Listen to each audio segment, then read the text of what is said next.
नमस्कार प्रेक्षक मित्रांनो, स्वागत आहे तुमचे भूमी क्रिएशन चॅनलवर। चला तर आपण आजच्या कहाणीला सुरुवात करूया। लखवा झालेल्या म्हाताऱ्या आईसोबत सुनेने जे केले ते सत्य समजल्यावर परदेशातून परतलेल्या मुलाचा आत्मा थरकाप करू लागला। प्रेक्षक मित्रांनो, ही गोष्ट आहे नाशिक जिल्ह्यातील, जिथे गंगेच्या काठावर एक जुनी पण अत्यंत सुंदर हवेली होती। या घरात राहत होते निलेशराव, जे एका मालवाहू जहाजाचे कॅप्टन होते। उंच बांधा, मजबूत शरीर आणि अतिशय शांत स्वभाव। समुद्रातील भयानक वादळांशी लढणारा हा माणूस आपल्या आईसमोर अगदी लहान मुलासारखा होऊन जायचा। त्यांची आई कविताताई काही वर्षापूर्वी लकव्यामुळे खाटेवर पडली होती। शरीराचा अर्धा भाग काम करत नव्हता, पण डोळे आणि मेंदू सगळं समजत होते। निलेशची पत्नी रोशनी अत्यंत सुंदर, गोड आवाज असलेली आणि नेहमीच साडीत सजलेली। तिला त्या भागातील स्त्रिया आदर्श सून म्हणायच्या। मंदिरात सर्वात पुढे बसून पूजा करणे, सासूबद्दल मोठमोठ्या गोष्टी बोलणे आणि प्रत्येकासमोर सेवाभावाचे उदाहरण बनणे ही तिची ओळख होती। जेव्हा निलेशला 6 महिन्यांसाठी समुद्रावर जावे लागले, तेव्हा निघताना त्याने आईचा हात धरून सांगितलं, आई काळजी करू नकोस, रोशनी आहे ना, ती तुझी मुलीप्रमाणे काळजी घेईल। कविताताई काही बोलू शकल्या नाही, पण त्यांच्या डोळ्यात हलकी चिंता तरळली होती। त्याने पुन्हा रोशनीकडे पाहिलं। रोशनी, आई आता तुझी जबाबदारी आहे। रोशनीने लगेच त्यांच्या पायाला हात लावला आणि डोळ्यात पाणी आणून म्हणाली, तुम्ही निर्धास्त जा, मी आईंना माझ्या आईपेक्षाही जास्त सांभाळेन। निलेशने त्याच क्षणी आईच्या कपाळावर चुंबन घेतले आणि जड मनाने घर सोडले। सुरुवातीचे काही दिवस सगळं ठीक होतं। घरात नोकराणी येत होती, औषधं वेळेवर दिली जात होती आणि रोशनी सगळ्यांना सांगत होती की ती सासूची सेवा करण्यात किती व्यस्त आहे। पण दिवस जसजसे पुढे गेले, रोशनीचा खरा चेहरा समोर येऊ लागला। एके सकाळी ती चिडून म्हणाली, किती दिवस मी ह्या म्हातारीची सेवा करत बसणार आहे, माझंही आयुष्य आहे। त्या दिवसानंतर नोकराणी काढून टाकली गेली। कविताताईंची खोली बंद राहू लागली। जेवणही कधी मिळे कधी नाही। पाण्यासाठीही त्यांना तासनतास वाट पाहावी लागायची। काही दिवसात परिस्थिती आणखीनच वाईट झाली। घराच्या मागच्या बाजूला एक छोटंसं स्टोअर रूम होतं, ज्यात जुने बॉक्स आणि तुटलेल्या वस्तू ठेवलेल्या असायच्या। तिथे एकही खिडकी नव्हती, फक्त एक जाड दरवाजा होता। एके रात्री रोशनीने तेच केलं ज्याची कोणी कल्पनासुद्धा केली नव्हती। तिने कविताताईंचा पलंग ओढून त्या स्टोअरूममध्ये टाकला। मग हळूहळू घरातील इतरांना सांगितलं की आई खूप आजारी आहेत आणि कोणालाही त्या भेटू इच्छित नाहीत। प्रत्यक्षात तिने त्यांना जगापासून पूर्णपणे वेगळं केलं होतं। दिवस जात राहिले। कविताताई आता त्या अंधाऱ्या खोलीत एकट्याच पडून राहायच्या। कधी कोरडी भाकरी फेकून दिली जात, तर कधी काहीच नाही। पाण्यासाठी त्या कोरड्या ओठांनी हलक्या हालचाली करत, पण आवाज बाहेर पोचत नसे। तिकडे रोशनीचं आयुष्य पूर्णपणे वेगळं चाललं होतं। महागडे कपडे, ब्युटी पार्लर, शॉपिंग, पार्ट्या, प्रत्येक महिन्याला निलेश जे पैसे पाठवत होता ते सर्व ती स्वतःवर खर्च करायची। शेजाऱ्यांना सांगायची की उपचार खूप महाग आहेत। दर रविवारी व्हिडिओ कॉल होत असे, त्या दिवशीही तसंच झालं। रोशनीने आरशासमोर बसून हलका मेकअप केला, डोळ्यात ग्लिसरीन टाकून अश्रू तयार केले आणि फोन स्टँडवर ठेवला। स्क्रीनवर समुद्राच्या मध्ये उभ्या जहाजातून निलेश दिसला। रोशनी, आई कुठे आहे, त्याने काळजीने विचारलं। रोशनीच्या डोळ्यातून बनावटी अश्रू वाहू लागले। आई खूप कमजोर झाल्या आहेत, फक्त झोपतच राहतात, मी तर दिवसभर त्यांच्याजवळ असते। निलेशचा आवाज भरून आला, तू खूप चांगलं करत आहेस, मी तुझे उपकार कधीच विसरणार नाही। रोशनी हुंदके देत म्हणाली, हे माझं कर्तव्य आहे। तिकडे अंधाऱ्या खोलीत कविताताई त्याच वेळी तहानेने तरफडत होत्या। कॉल संपताच रोशनीचा चेहरा बदलला। तिने टिश्यूने आसरू पुसले आणि हसत म्हणाली, कर्तव्य? हो, खूप मोठं कर्तव्य निभावत आहे। ती उठली आणि हळूहळू घराच्या मागच्या भागाकडे गेली। तिथे पाहून तिने खिशातून चावी काढली आणि जड कुलूप उघडलं। दरवाजा उघडताच कुजलेल्या वासाचा तीव्र झोत बाहेर आला। आज जमिनीवर घाणेरड्या गादीवर कविताताई पडल्या होत्या, अशक्त, कोरड्या आणि कसाबसा श्वास घेत होत्या। त्यांनी मोठ्या कष्टाने डोळे उघडले। पाणी, त्यांच्या ओठांनी हलकेच हालचाल केली। रोशनीने तुच्छतेने म्हटलं, नेहमी पाणीच, मी काय नोकराणी आहे का? ती काहीही न देता परत वळली आणि दरवाजा बंद केला. अंधाराने पुन्हा खोली गिळून टाकली. वेळ पुढे सरकत राहिला. तिकडे समुद्रात निलेशचं जहाज आपलं काम पूर्ण करून परतीची तयारी करत होतं. ठरलेल्या तारखेच्या 2 आठवडे आधीच मिशन पूर्ण झालं. कॅप्टनने विचारलं, घरी जायचं का? निलेशच्या चेहऱ्यावर महिन्यानंतर हास्य उमटलं. लगेच त्याने विचार केला, यावेळी न सांगता जाईन. आई आणि रोशनी दोघींनाही सरप्राईज देईन. 2 दिवसांनी दुपारी एक टॅक्सी नाशिकच्या त्याच गल्लीत येऊन थांबली. निलेश घाईने पायऱ्या चढला. खिशातून जुनी चावी काढली आणि दरवाजा उघडला. घरात विचित्र शांतता होती. त्याने हसत आवाज दिला, आई मी आलो. कोणताही प्रतिसाद आला नाही. तो थेट आईच्या खोलीकडे गेला. दरवाजा उघडला आणि त्याच्या पायाखालची जमीनच सरकली. ती खोली आता आईची खोली नव्हती. ती एक शानदार ड्रेसिंग रूम बनली होती. आणि इथूनच निलेशच्या मनात पहिली भीती निर्माण झाली. त्याने आत पाऊल टाकताच त्याचा श्वास अडखळला. जिथे कधी त्याच्या आईचं मेडिकल बेड असायचं, तिथे आज चमकदार आरशांची मोठी कपाट उभी होती. भिंतीवर महागडे कपडे टांगले होते. खाली रंगेबिरंगी सँडल नीट ठेवलेले होते आणि कोपऱ्यात मेकअपचं सामान भरलेलं होतं. त्या खोलीत आईच्या अस्तित्वाचा एकही ठसा उरला नव्हता. जसं त्या खोलीत कुठलाही आजारी माणूस कधी राहिला नव्हता. निलेशचा घसा कोरडा पडला. त्याने संपूर्ण खोलीकडे एकटक पाहिलं. मग तो वेगाने बाहेर आला. आई? यावेळी त्याच्या आवाजातली घाबरट स्पष्ट दिसत होती. तो एका मागोमाग संपूर्ण घरात शोध घेऊ लागला. किचन, वरांडा, गेस्ट रूम, अगदी छतही पाहून झालं. पण कविताताई कुठेच दिसत नव्हत्या. घरात रोशनी नव्हती. संपूर्ण घरात फक्त एसीचा हलका आवाज आणि एक विचित्र शांतता होती. त्याच्या हृदयाची धडधड वाढली. तेव्हाच घराच्या मागच्या बाजूकडून खूप हलका असा तुटक खोकल्यासारखा एक आवाज त्याच्या कानावर आला. तो थबकला. काही सेकंद तो श्वास रोखून ऐकत राहिला. आवाज पुन्हा आला. अत्यंत अशक्त, जणू कोणात जीव उरलाच नाही. निलेश हळूहळू त्या दिशेने पुढे गेला. तिथे तोच जुना स्टोअर रूम होता जिथे जुन्या वस्तू ठेवल्या जात होत्या. दरवाजा बाहेर मोठं लोखंडी कुलूप लटकत होतं. कुलुपाजवळ उभं राहिल्यावर त्याला एक भयानक दुर्गंधी जाणवली. सडलेल्या कपड्यांची, औषधांची आणि लघवीची मिसळलेली गुदमरणारा वास. त्याचे हात थरथरू लागले. इथून आवाज कसा येऊ शकतो? त्याने स्वतःशीच पुटपुटलं.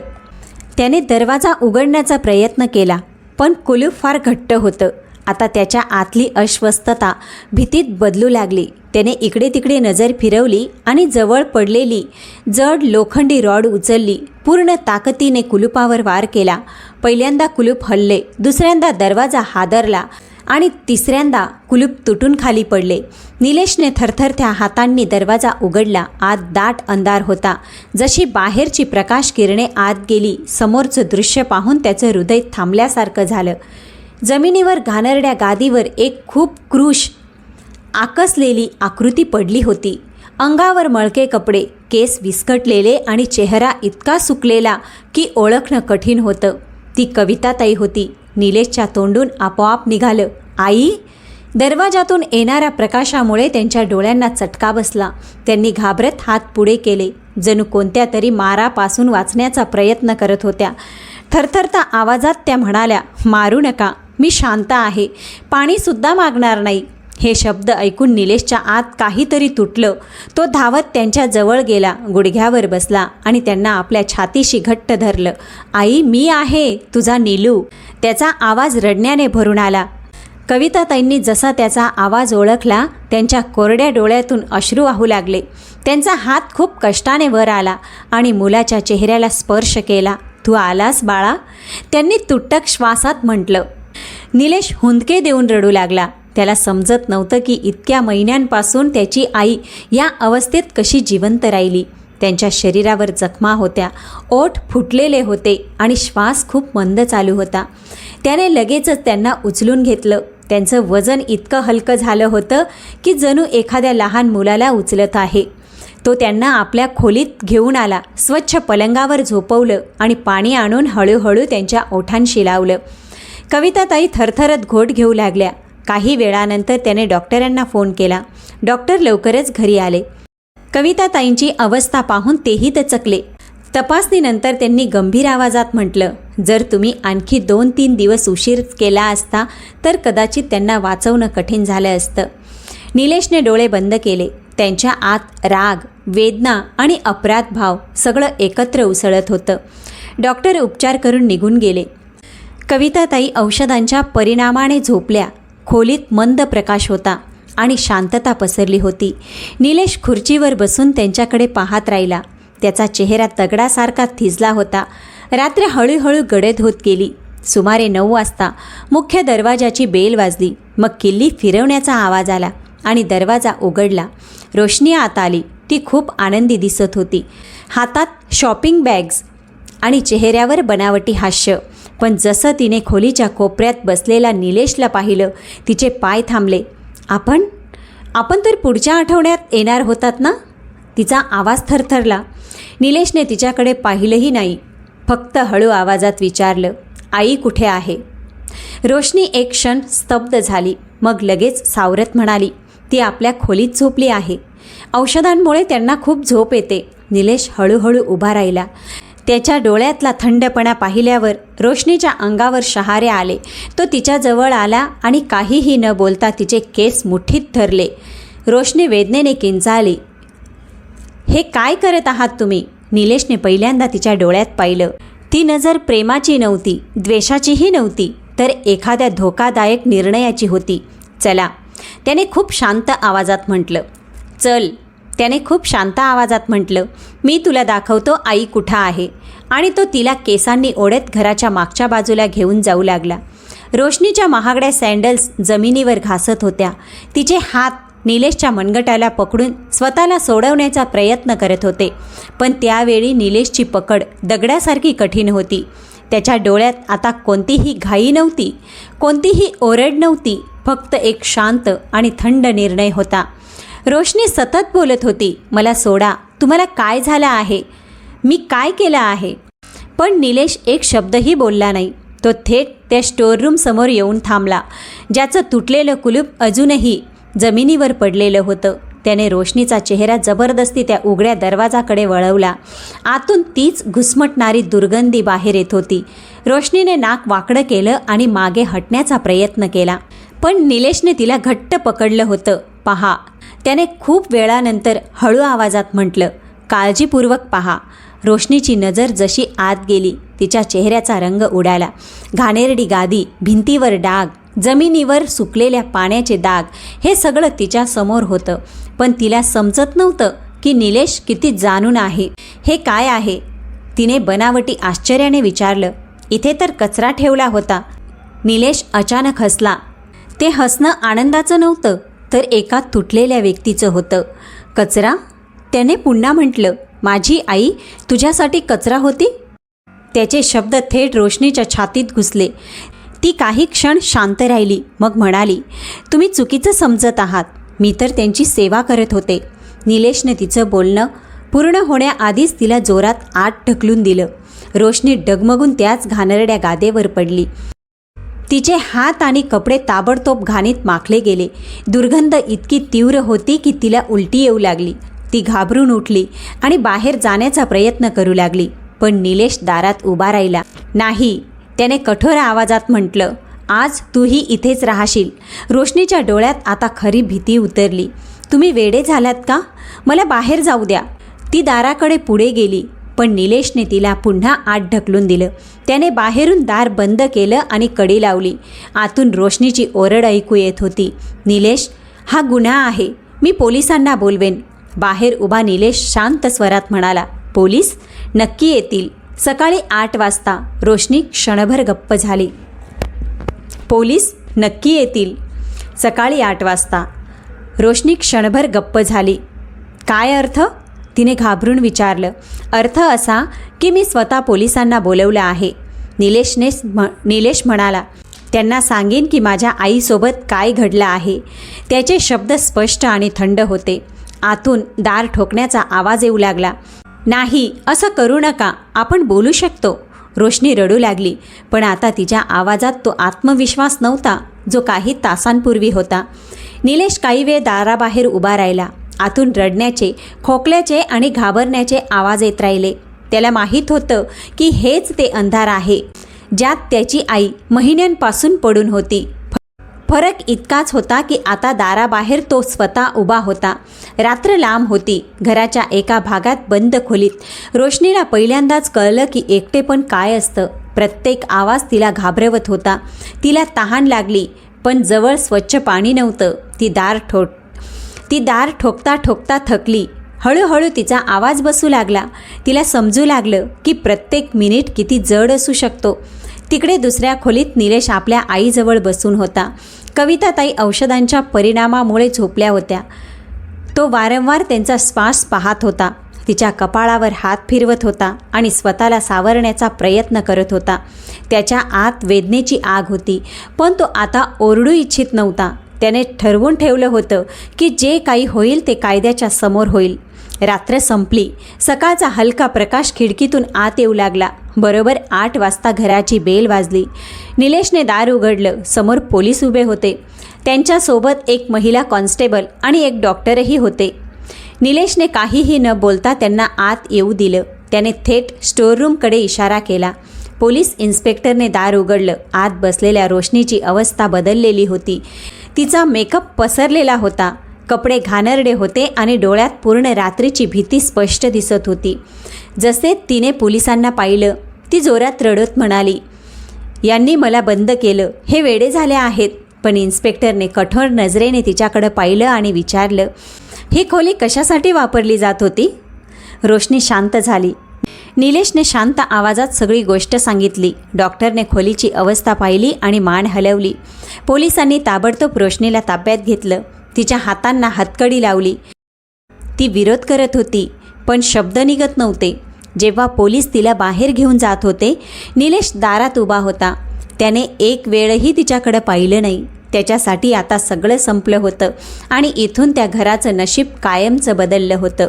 प्रेक्षक मित्रांनो, पोलीस रोशनीला घेऊन बाहेर गेले, पण घराच्या आत अजूनही त्या रात्रीची जड शांतता पसरलेली होती. दार बंद होताच निलेश काही क्षण तिथेच उभा राहिला. त्याचे हात सैल पडले होते, जणू शरीरातून सगळी ताकद निघून गेली असावी. त्याने हळूच डोळे बंद केले आणि खोल श्वास घेतला. हा विजयाचा आनंद नव्हता, तर एका अशा माणसाचा थकवा होता ज्याने आपल्या स्वतःच्या घराला नरक बनताना पाहिलं होतं. थोड्याच वेळात तो आईच्या खोलीत गेला. कविताताई आता जागी झाली होती. खिडकीतून येणारा सकाळचा प्रकाश त्यांच्या चेहऱ्यावर पडत होता, ज्यामुळे महिन्यांनंतर त्यांचा चेहरा थोडा शांत दिसला. त्यांनी मुलाला पाहिलं तर त्यांच्या डोळ्यात पुन्हा तीच ममता भरली. निलेश त्यांच्या जवळ बसला आणि त्यांचा हात आपल्या हातात घेतला. तो हात खूप अशक्त होता, पण आजही त्यात तेच आपलेपण होते जे बालपणी त्याला आधार देत होते. आई, आता सगळं ठीक आहे, त्याने हळू आवाजात म्हटलं. कविताताईने ओठ हलवण्याचा प्रयत्न केला. आवाज खूप हलका होता, पण स्पष्ट होता. तू आलास बाळा, आता काहीच नको. त्यांच्या डोळ्यातून अश्रू वाहू लागले. इतक्या वेदनेनंतरही त्यांच्या शब्दात तक्रार नव्हती, फक्त समाधान होतं. निलेश स्वतःला आवरू शकला नाही. त्याने वाकून आईच्या कपाळावर चुंबन घेतलं. त्याचे अश्रूही त्यांच्या हातावर पडले. त्या क्षणी कुठलाही कॅप्टन नव्हता तो, कुठलाही मजबूत माणूस नव्हता. फक्त एक मुलगा होता जो आपल्या आईला गमावण्यापासून वाचू शकला होता. काही तासांनी ॲम्ब्युलन्स आली आणि कविताताईंना रुग्णालयात नेण्यात आलं. डॉक्टरांनी त्यांना लगेच दाखल केलं. अनेक दिवस त्यांच्यावर उपचार सुरू होते. शरीर खूप कमजोर झालं होतं, पण हळूहळू तब्येत सुधारू लागली. निलेश कायम तिथेच राहायचा. स्वतः त्यांना खाऊ घालायचा, औषधं द्यायचा आणि रात्री त्यांच्याजवळ खुर्चीवर झोपायचा. एक दिवस दुपारी कविताताईने डोळे उघडले आणि हळू आवाजात विचारलं, तू जेवल्यास का बाळा? इतक्या दिवसांच्या वेदनेनंतरही आईचा पहिला प्रश्न तोच होता, मुलाबद्दल. निलेश हसला. त्याच्या डोळ्यात पाणी आलं. मी खाई नाही, आधी तू बरी हो, त्यानं म्हटलं. कविताताईने समाधानाचा श्वास घेतला आणि डोळे मिटले. खोलीत एक विचित्र शांतता होती. भीतीची नाही, तर धीराची. जणू मोठ्या वादळानंतर समुद्र शांत झाला होता. तिकडे पोलिसांनी चौकशी सुरू केली. शेजारच्यांचे जबाब घेतले गेले, डॉक्टरांचा अहवाल तयार झाला आणि स्टोअररूमचे फोटो पुरावा म्हणून जमा करण्यात आले. प्रकरण स्पष्ट होतं. रोशनीवर वृद्ध व्यक्तींवर क्रूरता आणि खून करण्याच्या प्रयत्नाचा गुन्हा दाखल झाला. न्यायालयात जेव्हा सत्य समोर आलं तेव्हा सगळे स्तब्ध झाले. ज्या स्त्रीला लोक आदर्श सून समजत होते तीच इतकी निर्दयी निघाली. काही महिन्यांनी निकाल लागला. रोशनीला दीर्घ शिक्षा सुनावण्यात आली. जेव्हा पोलीस तिला घेऊन जात होते तेव्हा तिच्या चेहऱ्यावर आता कुठलाही गर्व नव्हता, कुठलेही बनावटी अश्रू नव्हते, फक्त पोकळी होती. ती सगळं काही गमावून बसली होती. वेळ पुढे सरकत गेला. निलेशने ती हवेली विकून टाकली. ते घर आता त्यांच्यासाठी आठवणीचं ओझं बनलं होतं. तो आईला घेऊन शहराच्या शांत भागात एका लहान पण स्वच्छ घरात राहायला लागला. तिथे ना भीती होती, ना अंधार, ना बंद खोल्या, फक्त मोकळी हवा, ऊन आणि शांतता. हळूहळू कविताताईंची तब्येतही सुधारू लागली. त्या पूर्णपणे बऱ्या झाल्या नाही, पण आता हसू शकत होत्या, बोलू शकत होत्या आणि सर्वात महत्त्वाचं म्हणजे सुरक्षित वाटत होत्या. प्रत्येक संध्याकाळी निलेश त्यांना व्हीलचेअरवर बसवून छतावर घेऊन जायचा. दोघं शांतपणे सूर्यास्त पाहत बसायचे. कधीकधी कविताताई त्याच्या डोक्यावर हात फिरवायच्या आणि तो मुलासारखा डोळे मिटून घ्यायचा. एक दिवस त्यांनी म्हटलं, बाळा, देवाने तुला योग्य वेळी पाठवलं रे, नाहीतर मी तुला शेवटच्यांदासुद्धा पाहू शकले नसते. निलेशने लगेच त्यांचा हात धरला. असं बोलू नकोस आई, आता मी कुठेही जाणार नाही. त्याच्या आवाजात ठामपणा होता. त्या संध्याकाळी आकाशात हलकी लालिमा पसरली होती. हवा थंड होती आणि दूर मंदिराच्या घंटांचा आवाज येत होता. कविताताईंनी श्वास घेतला आणि हसल्या. कदाचित त्यांना पहिल्यांदाच वाटलं की आता त्यांचा मुलगा खरोखर त्यांच्याजवळ आहे. निलेशने आकाशाकडे पाहिलं. त्याला वाटलं जणू दीर्घ अंधारानंतर त्याच्या आयुष्यातही सकाळ झाली आहे. त्याने हळूच आईच्या खांद्यावर शॉल नीट केली आणि व्हीलचेअर पुढे ढकलली. त्या दिवसानंतर त्या घरात कधीही किंकाळी ऐकू आली नाही, कधी भीती वाटली नाही. तिथे फक्त आई आणि मुलाचं शांत जीवन होतं, जिथे प्रेमाने वेदना हळूहळू भरून काढल्या होत्या. म्हणतात ना, वाईट कितीही लपलं तरी ते एक दिवस समोर येतंच. आणि जेव्हा मुलाचं हृदय आपल्या आईसाठी धडधडतं तेव्हा ते जगातील सर्वात मोठी ताकद बनतं. त्या दिवशी निलेशने कुठलाही बदला घेतला नाही. त्याने फक्त आपल्या आईला न्याय मिळवून दिला होता आणि कदाचित स्वतःलाही. त्या संध्याकाळी मावळत्या सूर्याच्या प्रकाशात आई आणि मुलाच्या सावल्या लांब होऊन छतावर पसरल्या. जणू भूतकाळचा अंधार मागे राहिला होता आणि पुढे फक्त शांत जीवन उरलं होतं. प्रेक्षक मित्रांनो, या कथेची शिकवण स्पष्ट आहे. आंधळा विश्वास कधीकधी सर्वात मोठी फसवणूक ठरू शकतो, पण खरं प्रेम आणि सत्य शेवटी जिंकतंच. आई वडिलांची सेवा दिखाव्याने नाही तर मनापासून केली जाते. जो माणूस अशक्त व्यक्तीला किंवा कमजोर व्यक्तीला त्रास देतो त्याचं सत्य एक ना एक दिवस समोर येऊनच राहतं. आता तुम्ही सांगा, जर तुम्ही निलेशच्या जागी असता तर काय केलं असतं? कायद्याचा आधार घेतला असता की काही वेगळा निर्णय घेतला असता? कमेंटमध्ये नक्की सांगा. जर ही कथा तुम्हाला आवडली असेल तर व्हिडिओला लाईक, चॅनलला सबस्क्राईब करा, तसंच हाईपसुद्धा करा. चला तर भेटूया पुढच्या कथेमध्ये. तोपर्यंत स्वतःची काळजी घ्या. नमस्कार प्रेक्षक मित्रांनो, स्वागत आहे तुमचे भूमी क्रिएशन चॅनलवर. चला तर आपण